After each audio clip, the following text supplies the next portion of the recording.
Hey there, guys, and welcome to Sky Blue Review, episode 2. It's back again. I know we keep ending up, it goes all over the place.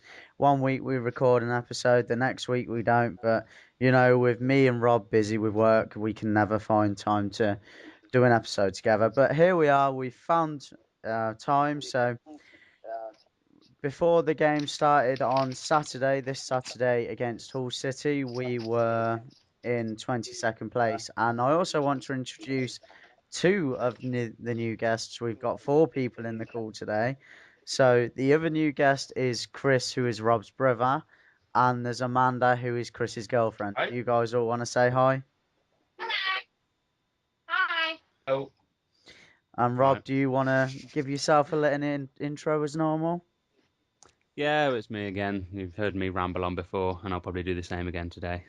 So yeah, there you go. Four-man team. So hopefully this isn't going to get too complicated, but knowing us, it always will. It does anyway. Three-man team. Yeah, three-man team. I'm a Well, a girl. three man and a woman. Then that just sounds wrong, but you know, never mind. Let's get on with it. So this Saturday we're against Hull. I mean, I was personally thinking that we could get a draw, maybe sneak a win, but I was thinking that Hull were pretty good, so we weren't going to have that much of a chance. What did you guys think? Well, I thought, yeah, I would have taken a draw beforehand because Hull were in and around the playoffs not that long ago. I mean, they did lose against Portsmouth the game before, but you're never too sure with this league. Anyone can beat anyone. So yeah, I'd have taken a draw, but fortunately we got more than that. What about you, Chris and Amanda? I think the form with Hull not having won in absolutely ages and being on a terrible run, it had all the grounds that they would beat us convincingly. Yeah. Fortunately, they didn't. Yeah, it was good Makes a news. change. It was We good are news that normally a the team game you'd went want to through. And play. did you say McDonald started? Because I actually wasn't there.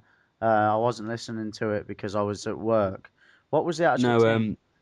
it was the same as against Portsmouth, but it was Gale in for Connor Thomas. And McDonald he came on for Nimley about 70 minutes. I think So Gael it was a good. Bigaramana was a good choice to put him in because in the game before, the home game against, was it Portsmouth? I think it was Yeah. Portsmouth. Yeah, he Connor Thomas didn't seem to want to play. Almost, it just seemed as though he hadn't got the speed or the drive to run for balls that maybe he would have got to. I mean, I don't know what you guys think, but that was my personal opinion. And in the second half, when Bigger Romana came on, it created the world of difference. It was a massive difference, and I think having him have such a long rest and come back into the team only did the City brilliantly. What do you think? I think Thomas, yeah, he did had a bit of a poor game, but say he's only just come back from an injury himself. But with Gale coming back in, yeah, as you say, he adds an extra dimension to the attacking options. And yeah, it was just good to see him back, really. And I think it did help us get the 3 points in the end. Okay, so the game kicked off, and as I say, I was at work. I was looking to find out the score whenever possible. There were people that came in that supported City that updated me, and I was told that there was a 12-minute goal, and it was an own goal by Liam Cooper. I think it was from a cross, and he actually put, from the judging by the highlights, it was a pretty damn good header. It was a striker's It header was. into the top corner. It was a What did bullet you header. think about it? Well, it's good that we're getting balls into the box, and it was a good header from Craney and a good save from the keeper. And then, yeah, it was just bizarre bullet header into the back of his own net. So. So I can't complain. So that meant we went 1-0 up without actually scoring ourselves, which is fantastic for us, really, because I find that when we go 1-0 up towards the back end of the season, 2, 3 the last 2, 3 games, when we've gone a goal up, we've gone and pushed on and played really well.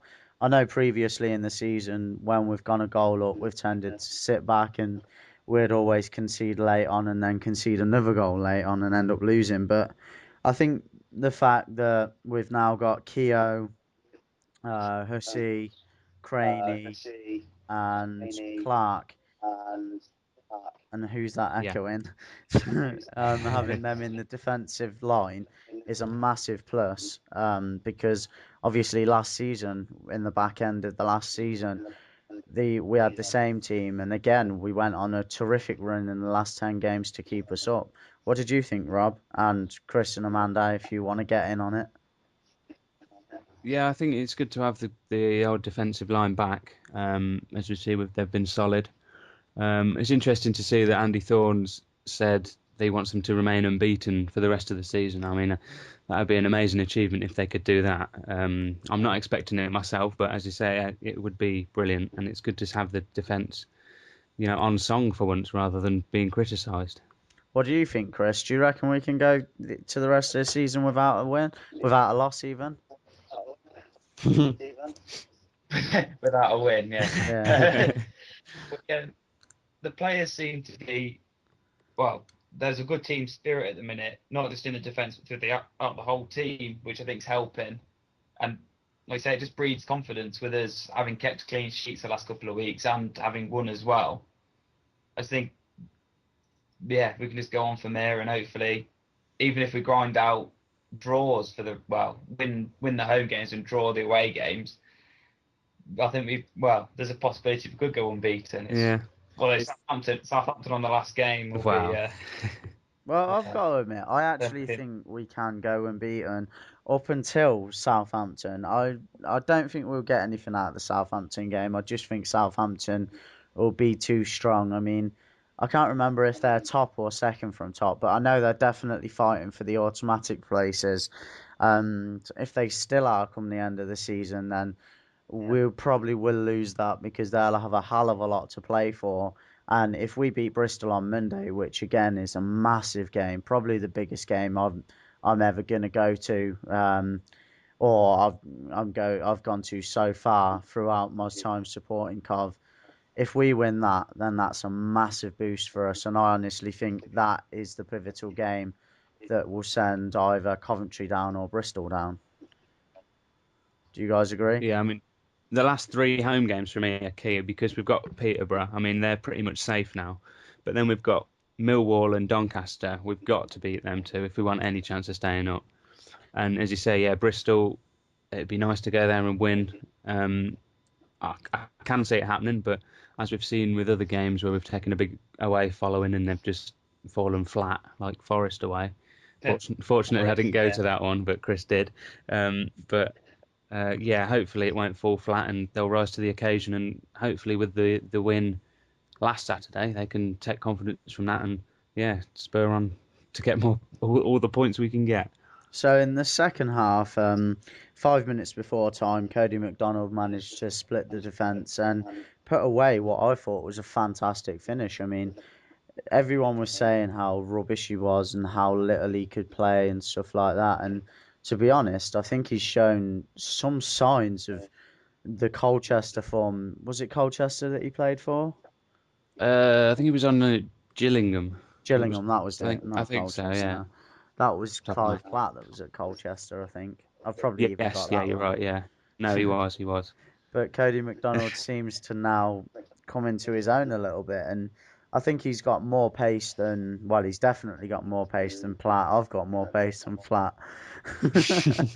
So I mean, it's great to have somebody alongside Alex Nimley who's quick as well, and he'll come on and manage to do a job for us as he's shown. I mean, what did you think the goal was like? Oh, it was a great goal. It's good to see someone with an actual ability to finish. I mean, we've seen Nimley setting up and getting in all the right areas, but we've not seen that finishing aspect from him yet. I'm sure we will at some point. But for Cody to come back into it at this stage of the season in these critical games and to produce, I mean, he got that goal against, was it Palace at home? I can't remember. But yeah, it was a decent goal, and yeah, at Hull as well. So hopefully you can take the confidence from them and keep banging them in.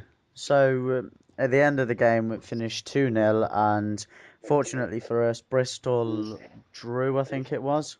Did they draw? Yeah, Yeah, they drew they drew 1-1. I 1-1. think. Yeah.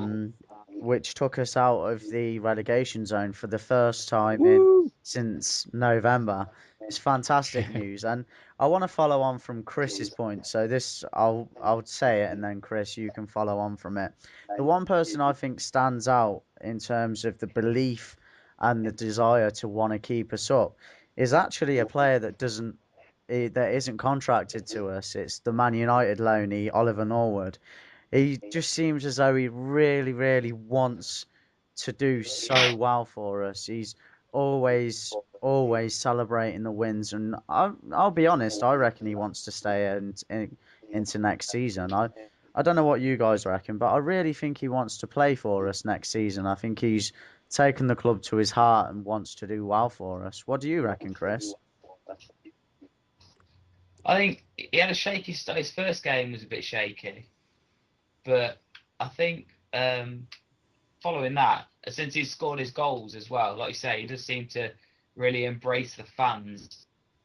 On Twitter and just sort of away from the football side of it, he's very much seems to be part of the team, wants us to win, which is nice for some, like you say, someone that's not actually, well, he's a Coventry player at the minute, but he's not. He's not Well, contracted he to us. might be He's probably just on back in. loan. Yeah. And it's just like I'm glad Yeah. that the two that both Norwood and Alex Nimley are really putting that effort in and putting a shift in to manage to help us out. And I don't think that we'll manage to get Alex Nimley on a permanent contract. I just think he's got a little bit too much about him. But I do think Oliver Norwood would have a good time playing for us. I mean, I certainly would back Andy Thorne if he was going to get Norwood on a permanent sign-in. I mean, what do you guys reckon? I think I'll just echo what Chris said. I think it's great to see the commitment that he's shown, considering he's a loanee. If there's any chance of getting them next season again on loan, because I can't see any sort of financial the side of it to actually get them here permanently. But if we can get them again on loan next season, when we're in the Championship, optimistic, we can. I'm sure they'd come back. Yeah. Yeah, so I Well, I'm not so sure if we were to drop. I don't think they would if we were in League One, but definitely there's a chance if we're still in the Championship. well Season long loan. let's Nice. Yeah, not yeah, actually yeah, yeah. let's not actually say anything about League One because it's never going to happen. We've got more chance of pigs flying than us being in League One next season. Well, it's in our hands now, isn't it? It is definitely, most definitely. So I was at work going absolutely crazy. Literally, you've never seen someone run around the staff room at your local workplace like me. I went mad when I realised the score, and when I found out the score, I phoned you, Rob, didn't I? And Yeah, you I did. was just over the moon with it. So yeah, as I say, we're out of the relegation zone. The only way is up, apart from down. But hopefully against Bristol next week we can win. Do you guys wanna conclude on with any comments or anything? Yeah, I'd like to see them stay unbeaten the rest of the season. As I say, them 3 home games are crucial. Hopefully, we can keep this momentum and good form up, and yeah, avoid the drop. Yeah, Chris, have you got any Nice. conclusions? Or, Like Rob said, it's in our hands now, which is slightly scary. It's ours. It's ours to throw away. Yeah, So hopefully, just keep our noses out of it. It'd be nice if we could finish fifth bottom, so that it is like we can say it didn't matter that Portsmouth went into administration. But I'd take fourth bottom definitely. yeah. yeah, I agree with you. I don't care where we finish as long as it's outside of the drop zone now. Stuff it. Pompey make a mistake. They can pay for it as far as I'm concerned. So this was the episode 2 of Sky Blue Review. Hope you all enjoyed it. Please remember to leave a like on the video, favourite it, and if you're new to the channel, check out some of my gaming videos and subscribe to the channel. I'm going to say cheers, guys, and take care. And do you guys want to finish by saying goodbye? Yeah, thanks for listening. Keep the faith. We are staying up and all that jazz. And Chris. Great Escape is on. See you guys. Dig Take the care. tunnels. Have a great day.